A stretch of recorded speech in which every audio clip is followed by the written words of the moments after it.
Apa yang harus kita lakukan sehingga banyak orang mendekat kepada Tuhan, banyak orang percaya kepada Tuhan ketika melihat ada Kristus yang hidup di dalam kehidupan kita?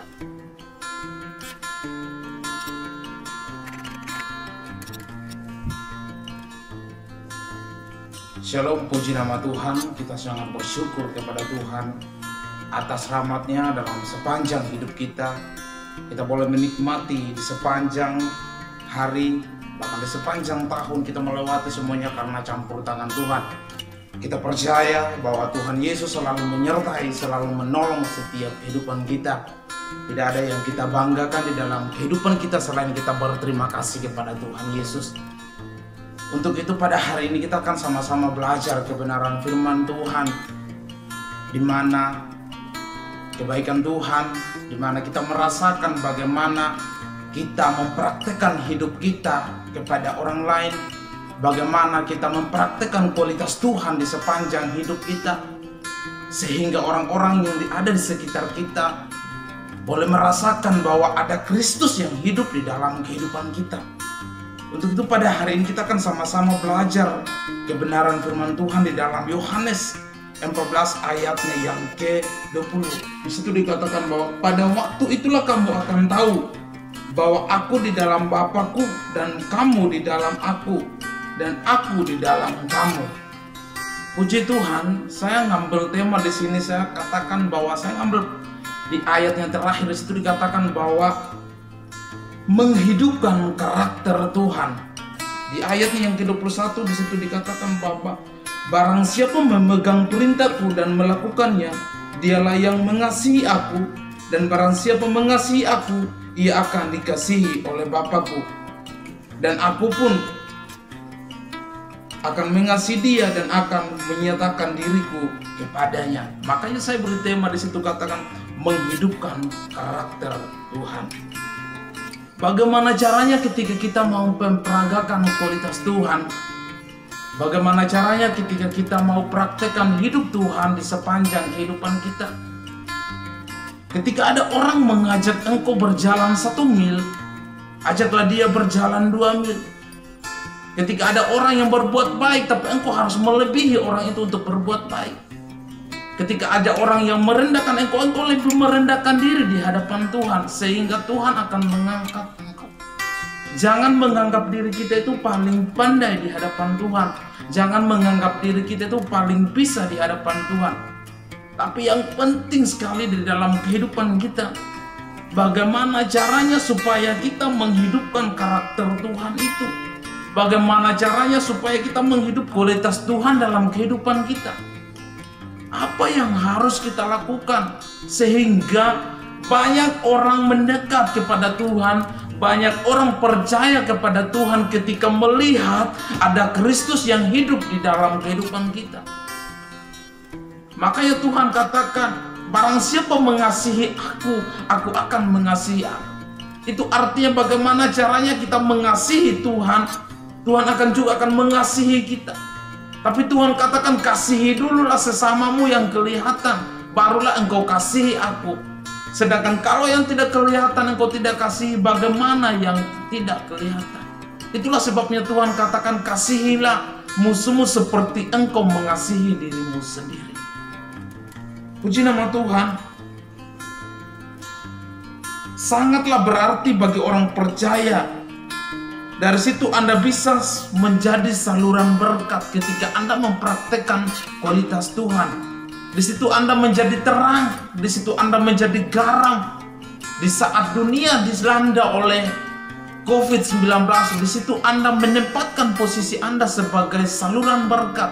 Di situ Anda mempromosikan ada Kristus Tuhan yang hidup dalam kehidupan kita. Makanya saya beri tema menghidupkan karakter Tuhan dalam setiap kehidupan kita. Terlebih khususnya bagi orang-orang yang percaya akan Kristus Tuhan. Untuk itu, kita akan melihat poin yang pertama. Apa yang harus kita lakukan ketika kita mau mempraktekkan kehidupan Tuhan dalam kehidupan kita? Poin yang pertama adalah kita harus mengalami yang namanya perubahan hidup. Kita harus berubah dulu, baru kita bisa mengubah orang lain. Kalau kita tidak bisa berubah, tidak bisa kita mengubah orang lain. Makanya 1 Petrus 1 ayat yang ke-16 di situ dikatakan bahwa sebab ada tertulis, kuduslah kamu sebab aku kudus. Dan jika kamu menyebutnya Bapa, yaitu Dia yang tanpa memandang muka menghakimi semua orang menurut perbuatannya, maka hendaklah kamu hidup dalam ketakutan selama kamu menumpang di dunia ini.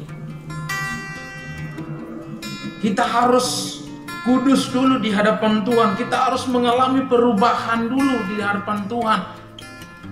Ketika kita mau menjadi saluran berkat, ketika kita mau mempraktekkan kehidupan Tuhan di sepanjang hidup kita, kita harus mengalami dulu yang namanya perubahan. Yang pertama adalah merestorasi kehidupanmu. Artinya engkau harus mengalami perubahan hidupmu. Seperti contohnya motor yang sudah rusak, ketika mau direstorasi ulang untuk menjadi baru. Seperti itulah juga kita. Kita harus merestorasi kehidupan kita. Artinya kita harus mengalami perpindahan tempat dari kodrat dosa menjadi kodrat ilahi, sehingga kita menemukan kerajaan Allah Bapa. Sehingga kita bisa menjadi saluran berkat, sehingga kita bisa menjadi mempraktekkan karakter Tuhan dalam kehidupan kita. Itu yang Tuhan maksud dalam kehidupan kita. Kita harus mengalami yang namanya merestorasi kehidupan kita, sehingga kehidupan kita berkualitas di hadapan Tuhan.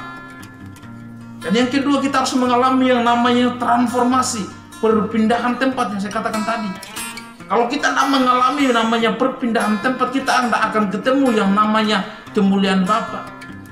Kita harus pindah dari segi dosa menjadi segi ilahi, sehingga kita benar-benar mengerti apa maksud Tuhan dalam kehidupan kita. Ketika kita mau berserah sama Tuhan, kita mau serahkan hidup kita untuk mau diubah oleh Tuhan, mau dibentuk oleh Tuhan, bisa yakin dan percaya kita akan siap untuk mengalami yang namanya perubahan hidup.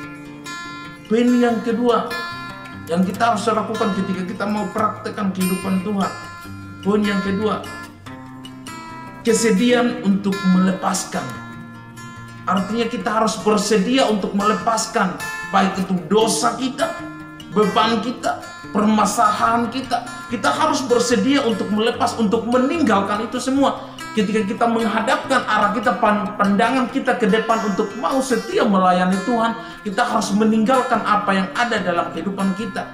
Artinya kita meninggalkan manusia duniawi kita, dan kita mau menjadi manusia baru di dalam Tuhan. Kita memandang Tuhan, kita pandang kehidupan Tuhan, kita mau berserah sama Tuhan, bersekutu sama Tuhan, memanggil nama Tuhan. Itu yang Tuhan mau ketika kita mau menghidupkan karakter Tuhan dalam kehidupan kita. Kita harus berani berkomitmen untuk hidup suci, hidup kudus di dalam Tuhan, sehingga Tuhan itu mau mengubah kehidupan kita. Makanya Roma 12 ayat 1 di situ dikatakan bahwa Roma 12 ayat 1,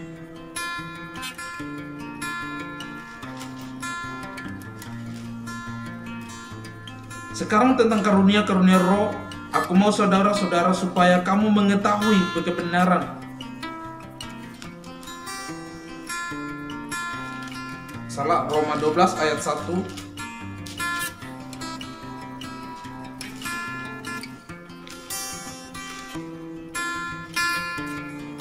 Karena itu saudara-saudara, demi kemurahan Allah, aku menasihat kamu supaya kamu mempersembahkan tubuhmu sebagai persembahan yang hidup, yang kudus, dan yang berkenan kepada Allah. Itu adalah ibadahmu yang sejati. Janganlah kamu menjadi serupa dengan dunia ini, tetapi berubahlah oleh pembaharuan budimu, sehingga kamu dapat membedakan manakah kehendak Allah, apa yang baik, yang berkenan kepada Allah, dan yang sempurna. Itu yang Tuhan minta dalam kehidupan kita. Ketika kita berada di dunia ini, kita harus berani melepaskan beban masalah kita. Kita harus berani meninggalkan. Dan kita harus benar-benar mengerti apa maksud Tuhan dalam kehidupan kita. Kita jangan menjadi serupa dengan dunia ini, tapi kita harus berupa oleh pembaharuan budi, oleh pembaharuan Tuhan dalam kehidupan kita.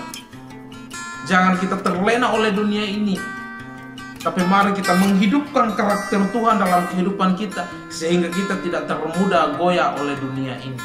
Dunia ini semakin hari semakin goncang oleh hal-hal yang tidak benar. Tapi ketika kita tetap menaruh pengharapan kita pada Tuhan, saya yakin dan percaya Tuhan akan mampu mengubah kehidupan kita. Puji nama Tuhan, terima kasih buat hari ini. Tuhan Yesus memberkati.